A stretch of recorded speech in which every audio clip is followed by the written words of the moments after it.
Hello, everyone. Thank you once again for joining me for another exclusive Spotlight interview here on the Video Show Network. I say it often, it's no secret that I love live theater. I love the opportunity to meet some amazing and talented performers, as well as cast and crew involved in putting on these productions. This time, we return once again to the Victoria Playhouse in Petrolia. Two of the performers who are going to be in Driving with Miss Daisy. Darren Keay, who was recently at the Victoria Playhouse in Petrolia last year for Outlaw, and no stranger to the stage as well. And also, certainly no stranger to the stage, four-time Emmy winner. You might know her best as Olivia from the Waltons, Miss Michael Learned. And we got an opportunity to speak to both about this amazing performance, and well, we had a lot of fun.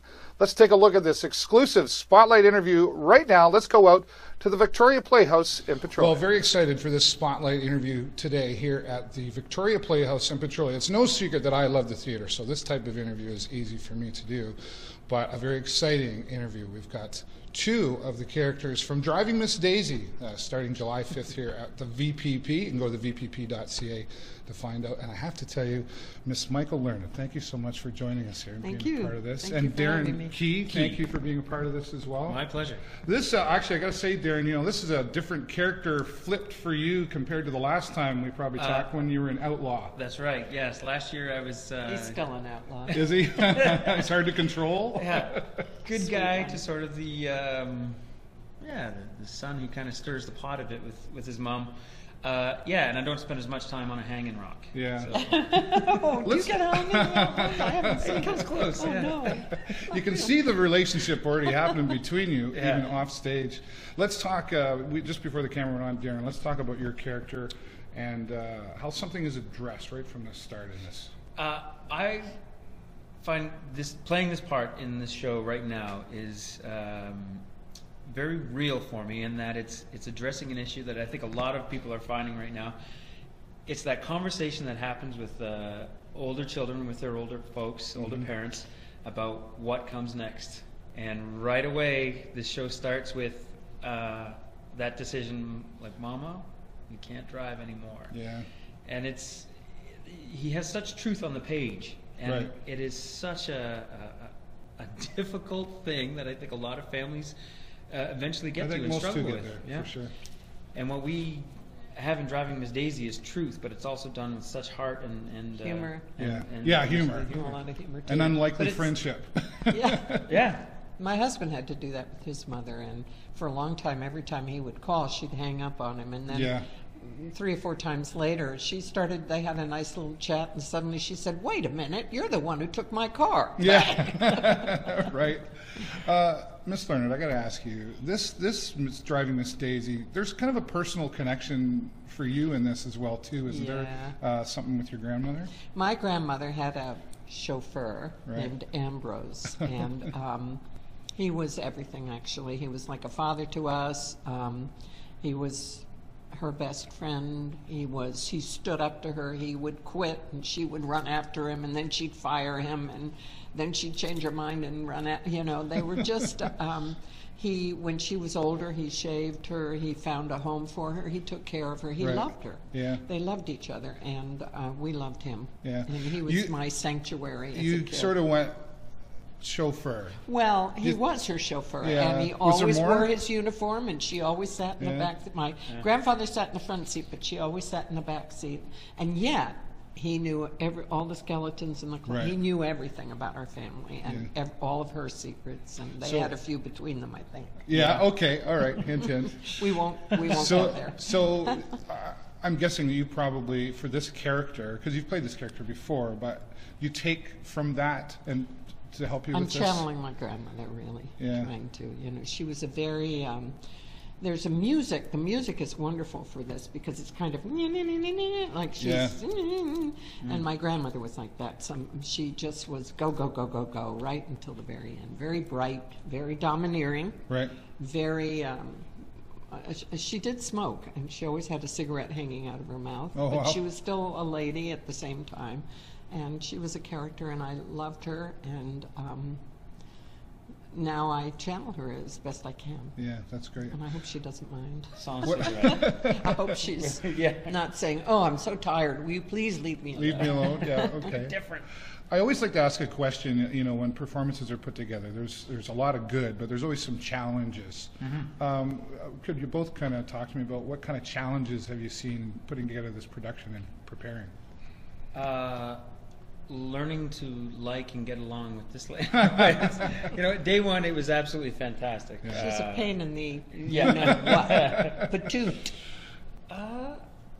I don't know. A challenge that actually ended up being a bit of a pleasure for this was I think this show can be done up here. Right. But what's great about the rehearsal room here at the VPP is that we're able to just dig and converse and talk a little more about it and get underneath it a bit and find the, I don't know, some of the truths that just really root us in it. Yeah. To help us, well, relate and then bring out the humor and everything. And the challenge was letting that happen. Yeah. I think. Right. Letting go, so to speak. Yeah. And for you? Well, also, you know, it's called Driving Miss Daisy, but Hoke is the one who drives her. Hoke is, she's the one who takes the journey, and hopefully the audience takes the journey with her. Yeah. Because through him and his dignity and his love and his humor, and she then becomes a better, more mature human being and becomes aware of her own biases. Right. It's interesting. This is a play that's been around for a long time, but seems to still adapt with generations. Oh, yeah. But what kind of little things are changed maybe from the original that have been added, or is it almost I don't know if it verbatim? It changed, but I can tell you it's funny. It's more about what's going on in the world that you see reflected in it, and certainly one of the biggest things that Driving Miss Daisy, which being the awesome, fantastic, lovely play it is, it hints at what are your own personal biases about race, religion, age, everything, and it touches on it all, and that is so resonant in the news and in the world right now. Yeah. It's interesting to me because it's, in a way, she says twice in the play, I am not prejudiced, and she truly believes that. Yeah. So for me, what's interesting is the unconscious biases that we all have. Yes. That we're not even aware. We don't think we are. You know, we don't even realize that we're going, oh, that's a fat person, and then then I have to go, then I have to find a way to look at that and go, well, that's a person, not a fat person. You know what I mean? Yeah, And so, in a way, I think that's what Alfred, and maybe that's what's changed a little, is that maybe when he wrote it, it was more overt, and then the civil rights movement, Martin Luther King happened, and now things have changed somewhat. Words. Yes. There's words, for example, I don't think I have to bring them up, but if you go back to Roots, there were certain words that was on public television. Yeah. No problem at all. Yep. Dare you even Today, but that word is in this play. Yeah. So we use it. Yeah. I think the thing we've gotten rid of is the God. Yes. Because that's offensive to some people as a swear word. But the other word's okay. Yeah. Well, it's Hoke says it himself, so it's not. I'm with you. Bad. And he's making a point with it. Sure. Yeah. Let me ask you, Miss Learned, are you surprised by anything? You've done so many things. You've gained so much experience. Does anything surprise you anymore? Every day I wake up in the morning. It's like, oh, I'm still here. Still here. No. Human kindness sometimes takes me by surprise. Yeah. You know, you tend to get cynical sometimes when you live in a big city like LA, and I'm constantly amazed at how basically kind and good people are. Yeah. You know, we're inundated on television with all the bad things. I mean, just recently the whole Istanbul tragedy, and you know, we're constantly getting that, and then somebody just smiles randomly or lets you go, you know, in a traffic, you know, makes way for you to make a turn or something. Instead of it's glaring. so nice. It's so why are you looking wonderful. at me? It can make a smile. An unexpected smile from a stranger can make my whole day. Yeah. You know? Wonderful. So. Well, listen, we can't ignore, we will come back to Miss Daisy for sure, Driving Miss Daisy, but can't ignore the fact that you are a 4-time Emmy Award winner. 3 times for the Waltons. I don't know if you ever heard of the Waltons. Know that, did you? And 1 time for Nurse. I have to tell you, that part, I was 3 years old when the Waltons started. You had to tell me that. So, but And here I thought you were a gentleman. yeah, I was.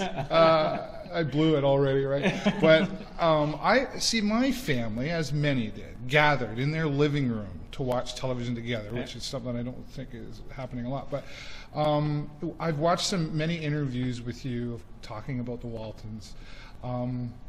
You and Ralph Waite. Don't make me cry. Sorry, but We had a wonderful there was chemistry. a chemistry there. But Olivia and John, you claim they had a really good sex life. Well, they had 7 kids. They didn't get that rocking in the rocking chair. Yeah. But yeah, I think they're, at that time it was kind of new to even have a couple sleeping in the same bed. Yeah, Same right, bed, right. So the two of them slept in a not even a king size bed, a sort of double queen size bed, double bed, not even queen size. Yeah. And they obviously flirted with each other. Yeah, And regularly. a lot of that was Ralph. Yeah. There's a wonderful fan. I know her name, but I don't know who she is. Her name was Brittany, and she put together on YouTube, I think it is, or Facebook, or YouTube, I think. Okay.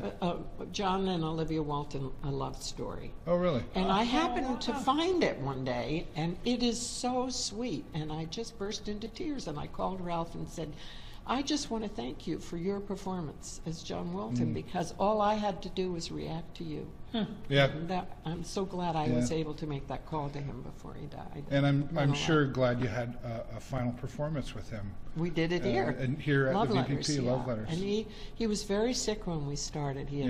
I didn't realize quite how sick he was, but by the end of it, boy, did he nail it. I mean, he was getting I've done Love Letters a lot, and he was certainly the best. Yeah.